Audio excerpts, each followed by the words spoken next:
Hello friends, welcome to our channel. तो कैसे हैं आप लोग? आई होप आप सभी अच्छे होंगे। तो फ्रेंड्स, इस वीडियो में हम लोग बात करेंगे गवर्नमेंट पॉलिटेक्निक धनबाद के बारे में। लास्ट वीडियो में हम लोग बात किए थे गवर्नमेंट पॉलिटेक्निक आदितपुर के बारे में। उसका पूरा डिटेल्स बताए थे कि वहाँ कौन कौन सा ब्रांचेस है, कितना सीट्स है, प्लेसमेंट कैसा होता है, क्लासेस के बारे में, लैब वर्कशॉप, सारे चीज़ के बारे में डिटेल बताए थे।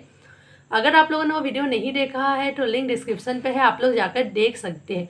इस वीडियो में हम लोग बात करेंगे गवर्नमेंट पॉलिटेक्निक धनबाद के बारे में, वहाँ के प्लेसमेंट, क्लासेस एंड कौन कौन सी कंपनीज आती है, सारे चीज़ इस वीडियो में क्लियर करेंगे। तो और नेक्स्ट जो है आगे और भी कॉलेज के बारे में आएगा, तो इसलिए आप लोग हमारे चैनल को सब्सक्राइब जरूर कर लीजिए। तो फ्रेंड्स, इस वीडियो को आप लोगों को लास्ट तक देखना इसीलिए ज़रूरी है क्योंकि अभी जो है आप लोग का झारखंड पॉलिटेक्निक का रिजल्ट आया, आप लोगों को कुछ दिन में काउंसलिंग स्टार्ट होगा। तो काउंसलिंग में जो है आप लोगों को कॉलेज फिल करना रहता है, तो इसीलिए कॉलेज फिल करने से पहले जो है आप लोगों को कॉलेज के बारे में पता होना चाहिए कि कौन सा कॉलेज कैसा है, कैसा नहीं है, मेरे लिए अच्छा है या नहीं। तो इसीलिए पता होना चाहिए, इसीलिए वीडियो आपके लिए इम्पॉर्टेंट है। एंड ये वीडियो अपने फ्रेंड्स के साथ भी शेयर कीजिएगा। तो चलिए हम लोग वीडियो स्टार्ट करते हैं। तो गवर्नमेंट पॉलिटेक्निक धनबाद को जो है आदितपुर के बाद दूसरा सबसे बेस्ट कॉलेज माना जाता है। एंड ये कॉलेज बेस्ट क्यों है? प्लेसमेंट के लिए। अब पॉलिटेक्निक कॉलेज बेस्ट इसीलिए होता है प्लेसमेंट के लिए। कॉलेज का इंफ्रास्ट्रक्चर से कोई मतलब नहीं है।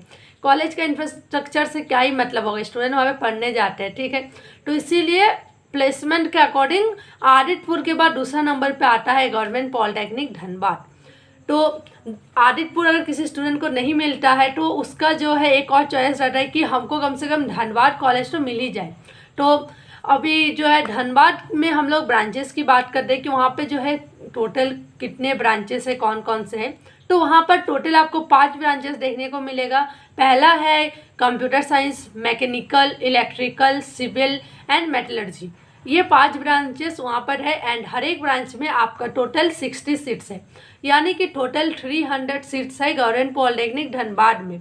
Metallurgy, electrical, mechanical, computer science and civil, ये 5 ब्रांचेस वहाँ पर आपको देखने को मिल जाएगा। तो मेटलर्जी 2 ही कॉलेज में है, एक है गवर्नमेंट पॉलिटेक्निक आदितपुर में और दूसरा है गवर्नमेंट पॉलिटेक्निक धनबाद में। पूरे झारखंड में गवर्नमेंट पॉलिटेक्निक कॉलेज में आपको कहीं भी जो है मेटलर्जी देखने को नहीं मिलेगा। इन्हीं 2 कॉलेज में आपको मेटलर्जी देखने को मिलेगा, ठीक है। तो सीट्स की बात हो गई कि टोटल 60 सीट्स है एंड हर एक ब्रांच में 60 सीट्स है, टोटल 300 सीट्स है, ओके। अब नेक्स्ट हम लोग बात कर लेते हैं यहाँ के बिल्डिंग के बारे में। तो जो गवर्नमेंट पॉलिटेक्निक धनबाद है वो कुछ इस तरह का दिखता है। बिल्डिंग आपका ठीक ही है, मतलब आदितपुर से तो बिल्डिंग अच्छा है, मतलब बिल्डिंग ठीक है, आपका क्लासेस वगैरह होता है तो बिल्डिंग भी अच्छा है। एंड जो है आपका कॉलेज का जो इन्वायरमेंट है वो भी अच्छा है, ठीक है। एंड अभी हम लोग बात करते हैं कि वहाँ पे क्लासेस कैसी होती है। तो क्लासेस में जो है आपका 75% अटेंडेंस आपका मैंडेटरी है, जो कि अभी हर एक कॉलेज में जो है आपका मैंडेटरी कर दिया गया है 75% अटेंडेंस, ठीक है। तो 75% अटेंडेंस आपका ज़रूरी है। एंड क्लासेस आपका रेगुलर बेसिस पे होता है। एंड जैसा कि मैं आदितपुर वाले वीडियो में भी बताई थी कि झारखंड के किसी भी गवर्नमेंट कॉलेज में आपको जो है पढ़ाई उस तरीके से नहीं होगा कि आपका कॉलेज में सिलेबस कंप्लीट हो जाए। तो पढ़ाई तो आपको खुद से करना पड़ेगा। कॉलेज में क्लासेस तो रेगुलरली होगा, पर उससे जो है आपका सिलेबस कंप्लीट नहीं होगा। सिलेबस कंप्लीट करने के लिए आपको जो है खुद से मेहनत करना पड़ेगा, खुद से पढ़ना पड़ेगा। आप कॉलेज के भरोसे रहेंगे तो आप जो है आप पास होने के लायक पढ़ लेंगे, बट आप अच्छा मार्क्स नहीं ला सकते, ठीक है। तो इसीलिए खुद से पढ़ना पड़ेगा, कॉलेज के भरोसे रहने से नहीं चलेगा। एंड 75% अटेंडेंस जो है मैंडेटरी है। एंड अभी हम लोग नेक्स्ट बात करते हैं वहाँ के लैब वर्कशॉप वगैरह के बारे में। तो वो भी कुछ उसी तरह का है कि जैसा कि गवर्नमेंट कॉलेज में प्रैक्टिकल वर्कशॉप वगैरह ये सब उतना नहीं होता है, तो वहाँ भी नहीं होता है लैब वर्कशॉप, ये सब उतना नहीं होता है। हाँ, कॉलेज में है बट कभी भी ले जाया नहीं जाता है स्टूडेंट को, ये हर एक कॉलेज का सेम ही हाल है, ठीक है। अब हम लोग बात करते हैं वहाँ के हॉस्टल के बारे में कि आप लोगों को हॉस्टल कब मिलता है। तो देखिए वहाँ पर भी जो है गवर्नमेंट पॉलिटेक्निक धनबाद में भी आपका गर्ल्स हॉस्टल नहीं है, आपका बॉयज़ हॉस्टल ही है। झारखंड के जो है मैक्सिमम जितने भी गवर्नमेंट पॉलिटेक्निक कॉलेजेस है वहाँ पे गर्ल्स हॉस्टल बहुत ही कम जगह है जहाँ पे गर्ल्स हॉस्टल है, बॉयज़ हॉस्टल ही ज़्यादा है, ठीक है। तो गवर्नमेंट पॉलिटेक्निक धनबाद में आपका बॉयज़ हॉस्टल है, गर्ल्स हॉस्टल नहीं है। एंड बॉयज़ को जो हॉस्टल आपका वही सेकेंड ईयर से आपका अलॉट होता है। बॉयज़ को हॉस्टल फर्स्ट ईयर से अलॉट नहीं होता है, सेकेंड ईयर में ही अलॉट होते हैं। एंड हॉस्टल का अगर हम लोग फ़ी की बात करें तो जैसा कि हर एक गवर्नमेंट कॉलेज में 100 से 1500 तक आपका जो है हॉस्टल फ़ी रहता है पर ईयर। तो यहाँ पर भी ऐसा ही है, इसी के रेंज में रहता है पर ईयर 100 to 1500 के रेंज में। एंड हॉस्टल जो है आपका सेम वही है कि आपको हर एक रूम में 3 से 4 जन रहना पड़ता है, टेबल चेयर ये सब मिलता है, ठीक है। एंड अगर हम लोग बात करें कि बाहर आप लोगों को कहीं रूम मिलेगा कि नहीं, तो धनबाद के आसपास भी मतलब कॉलेज के आसपास आपको कई जगह पे रूम मिल जाएगा। जो लड़की लोग होते हैं उन लोग को भी आसानी से रूम मिल जाएगा, एंड जो बॉयज़ लोग होते हैं उन लोग को फर्स्ट ईयर में रूम मिल जाएगा। एंड अगर वो लोग चाहते हैं कि हम लोग हॉस्टल में ना रहे, बाहर ही रहे, तो वो लोग भी इजीली जो है आसपास कॉलेज के आसपास रूम रहता ही है।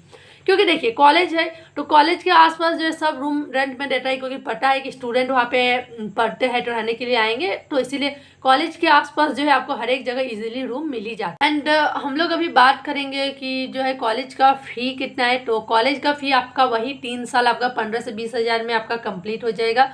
एडमिशन के टाइम आपका जो है कुछ लगता है, जो बॉयज़ कैंडिडेट होते हैं उनके लिए 2600 या 2400 कुछ लगता है, जो गर्ल्स ST SC कैंडिडेट होते हैं उनके लिए 400 लगता है। देन आपका जो है हर एक सेमेस्टर में आपको चालान कटवाना पड़ता है, मतलब जो फॉर्म भरना रहता है फॉर्म फिलअप, उसका फ़ी लगता है 1200 करके। एंड आपका एक बार रजिस्ट्रेशन करना पड़ता है, उसका 400 या 200 कुछ लगता है, यही आपका लगता है और कुछ नहीं लगता कॉलेज में, ठीक है। सेमेस्टर मतलब आपको जो सेमेस्टर फ़ी रहता है, जो फॉर्म फिलअप यानी कि जब आप एग्ज़ाम देंगे तो एग्ज़ाम फ़ी जो लगता है वही लगता है। एंड एडमिशन के टाइम जो आपका फ़ी लगता है, एंड हर एक ईयर में जो एडमिशन होता है यही लगता है, यानी कि 3 साल आपका 15 से 20 हज़ार में कंप्लीट हो जाएगा कॉलेज का। एंड अगर आप बाहर कहीं रूम रेंट पे रहते हैं तो वो अलग चीज़ हो गया, ठीक है। तो इतना ही आपका लगता है।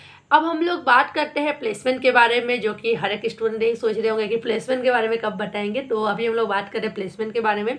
तो आदित्यपुर के बाद धनबाद में भी अच्छा प्लेसमेंट होता है, बट धनबाद में जो मेटलर्जी ब्रांच है, मेटलर्जी में 100% स्टूडेंट का प्लेसमेंट हो जाता है।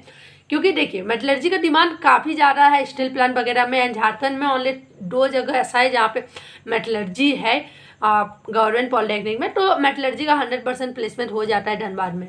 एंड अगर बाकी ब्रांचेस की भी बात करूँ तो बाकी ब्रांचेस में भी प्लेसमेंट होता है। CSE में उतना ज़्यादा नहीं होता है, बट मैकेनिकल, इलेक्ट्रिकल, सिविल में हो जाता है प्लेसमेंट। बट 100% में नहीं बोलूँगी, बट वहाँ पे भी मैक्सिमम का प्लेसमेंट हो ही जाता है। एंड अगर हम लोग कंपनी की बात करें तो कंपनी भी वहाँ पर JSW, JSPL, AMNS, Hindalco, super smelters, ये सारी कंपनीज जो है वहाँ पर प्लेसमेंट के लिए आती है। एंड मैं आप लोगों को एक और बात बता दूं कि जो कंपनीज प्लेसमेंट के लिए आती है, ऐसा ज़रूरी नहीं है कि जो कंपनी इस साल आए वो कंपनी अगले साल भी आएगी। कंपनीज जो है हो सकता है अगले साल आपको कुछ नई कंपनी आए, एंड इस साल जो कंपनी आई है वो अगले साल ना आए, या फिर इस साल जो कंपनी नहीं आई है वो अगले साल आए, ऐसा भी हो सकता है, ठीक है। तो ये सारी कंपनीज जो यहाँ पर प्लेसमेंट के लिए आती है। तो फ्रेंड्स ये थी गवर्नमेंट पॉलिटेक्निक धनबाद के बारे में कुछ जानकारी है। अगर आप लोग को और कुछ जानना है तो नीचे कमेंट जरूर कीजिएगा। एंड नेक्स्ट जो है आपको कौन से कॉलेज के बारे में जानकारी चाहिए वो भी जरूर बताइएगा। तो चलिए मैं मिलती हूँ आप लोग के साथ नेक्स्ट वीडियो में। तब तक के लिए take care, bye bye and thank you.